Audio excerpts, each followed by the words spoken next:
Hi,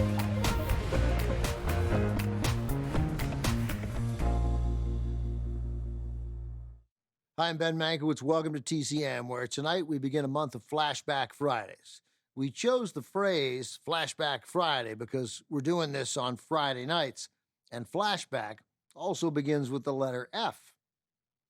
Each Friday night in January, we'll have a lineup of movies with stories that unfold via flashback.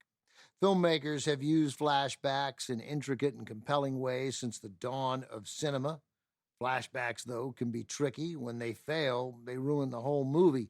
So when you see it done well, remember how hard they are to pull off. We begin tonight with the movie that made flashback storytelling mainstream, doing it so effectively that for decades it was widely considered the greatest American film ever made.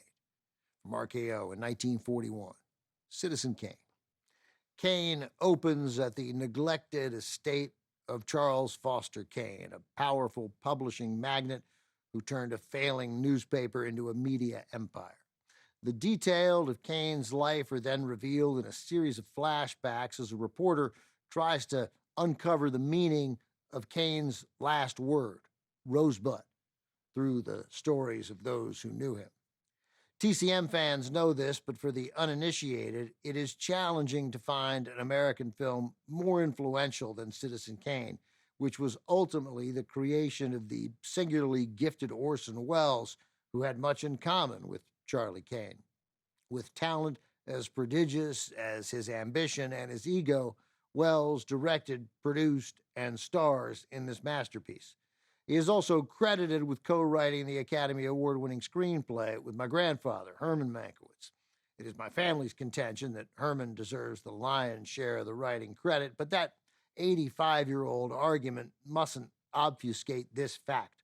Citizen Kane is Orson Welles' masterpiece. He was just 24 years old, making his very first Hollywood film thanks to a deal with RKO that gave him full creative control over the production.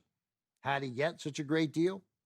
Welles was an established creative force in the theater and on the radio. He'd been on the cover of Time magazine for taking Broadway by storm, usually with his repertory company, the Mercury Theater. His biggest claim to fame at the time was an alarming radio production of War of the Worlds. Welles produced Citizen Kane in the face of intense headwinds, squaring off against William Randolph Hearst, who knew he was the film's primary inspiration and therefore tried desperately to stop its release. Then there's Welles' direction, especially his work with cinematographer Greg Toland, which changed the look of movies forever. Not to mention his booming, magnetic lead performance, one that leaves you feeling his presence even when he's not on the screen.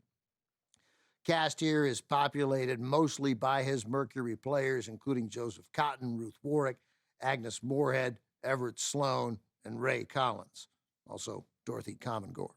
From RKO in 1941, this is Citizen Kane.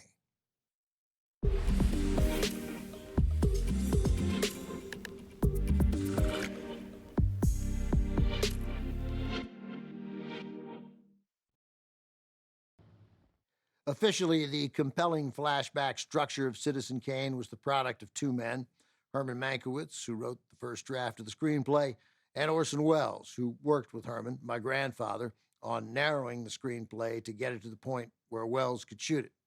Mankiewicz and Welles won the film's only Academy Award for Best Original Screenplay. As I alluded to before the movie, there have been articles, books, even films delving into how much Welles actually contributed to the script, or whether he just craved the screen credit so he could meet the lofty terms of his contract to write, produce, direct, and star in a movie.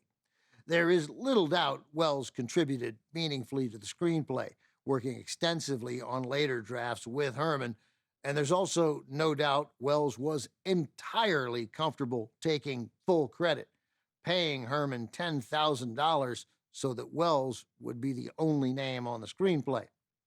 When Herman backed out of the deal, after getting the $10K, I should point out, he took the authorship of the script to arbitration with the Writers Guild.